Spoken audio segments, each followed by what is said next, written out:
Hello everyone, I hope you are doing good. In today's video, we will be learning how to attach our elegant stones, Swarovski stones or whatever stones you get to a fabric or a dress. Let's get right into it. You get your stones. Here I'm cutting the stones out so that I can have access to the stones. It comes in these packs here in our Ghana market. The bears won't stop singing. We enjoying it, babies. Yet, so you just position them on the place where you would love to start working on. And here I wasn't going in for any exact pattern, I was just putting them on so that it can give that sparkling nature to the kente. And yes, I will be sewing the whole kente, so stay back and enjoy on how I did and achieved that in this elegant kente gown. So I position them well. The stones has glues under each, right? You don't necessarily have to add any other extra glues to them to get them sewn to whatever fabric that you're working around. The stones comes with glue beneath it. So the best way you can do is to position them on the patterns you would love to use. And if you don't have any necessarily patterns or exact colors and arrangements that you're going to use, like what I'm doing here, you just position them at the places where you would like for them to be stoned, right? And then as you arrange them, make sure they are intact and then you apply your heat on it. It could be iron. They also have a specialized machine for the stone application, but here I was using my iron. And yes, if you're working on soft net or let's say body net or illusion net, I would advise you go in for your stone turner so that you can use that to attach it to it. That would be the best that you can do, right? If you're using an iron and a body net and the iron overheats, babe, your dress is going to melt down. If you're using organza and the iron overheats in a way, you're gonna mess that up. So it is always best that when you're working around those delicate fabrics, I will be showing you the picture of it here. Yes, as you can see, yes. But here in this section, I was working on kente. Kente is made out of woven yarns, woven threads. So, and they are cotton too. So they are very, very, very, very, very, very strong. It can't sustain the iron. It wouldn't have any effect on them. So I apply them using the iron.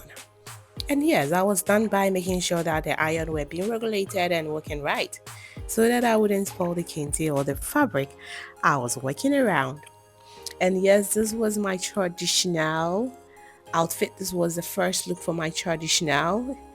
It also known as our engagement here in Ghana. Basically, there's been a lot of argument between whether the traditional being the main wedding or is a white wedding that is the main wedding. As our culture insists, our culture actually acknowledges the fact that it is the traditional that is the big deal, not the white wedding. You can decide to sign in court and then go on like that. But here in this section too, I wanted to also let you guys take a glimpse of how this was a charge. When you buy the bicon comes in these straps, right? It is being tied up like this when you're buying the whole pack. So I bought a pack and I had to remove them and work around them. I didn't have to make other extra fringes. I already have a video on how fringes are made. So I just attached it to the front of the slit. As you can see here, I tied it up to make sure that it was extremely stronger, that it wouldn't fall off on the D-Day. Yes, so here you see me pretty much attaching it to the slit, the illustration and the patterns in the slit. Video of how this gown was actually made has already been uploaded. I will be leaving the link in the bio. Kindly do check them out so that you see some of the behind the scenes and some tricks that might also help you to achieve them as well. And yes, the thread that I used was 3.50, 0.35 mm, but you can decide to use 4.35. 5 might be quite thick, but I think if that is what you have, you can use that as well.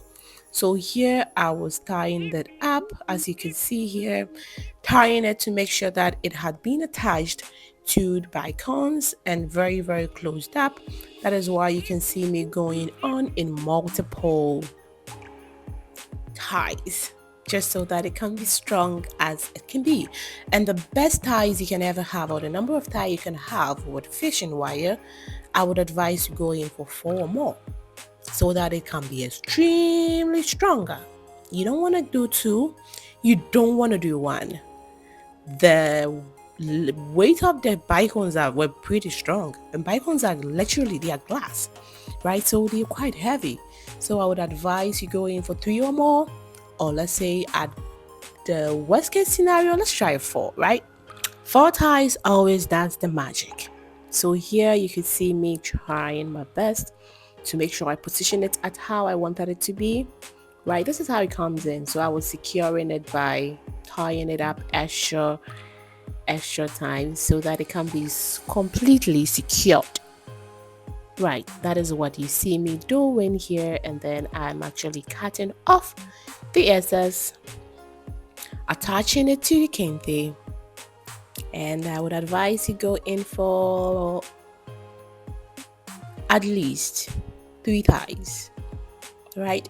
At least 1 tie is pretty much dangerous, so at least let's go in for 3 ties, right? So that is what you see me doing here. And if this is the first time watching my YouTube channel, I would say that welcome. And if you are an old subscriber, I would just love to say that I'm very, very grateful for you guys always being on this channel, watching my videos, and I hope you're learning very informative things.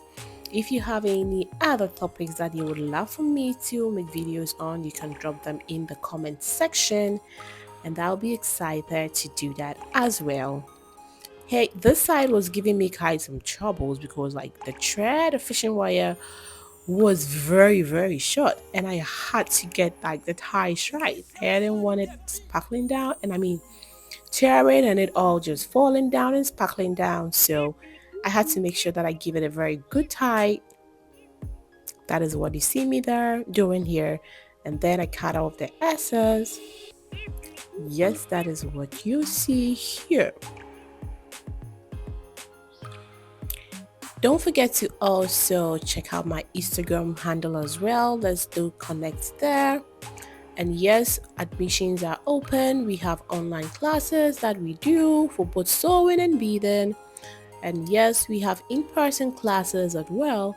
Our location is in Ghana, Kumasi. My WhatsApp link will be left in the description. So if you have any other questions, you can definitely hit me up so we discuss it. And yes, the teachings for online are one-on-one. So this was how the whole project was looking like after it was attached to it. Already the top has been already uploaded on the channel. So this was the final look. Can you see the stones at the back of the chairs and the front of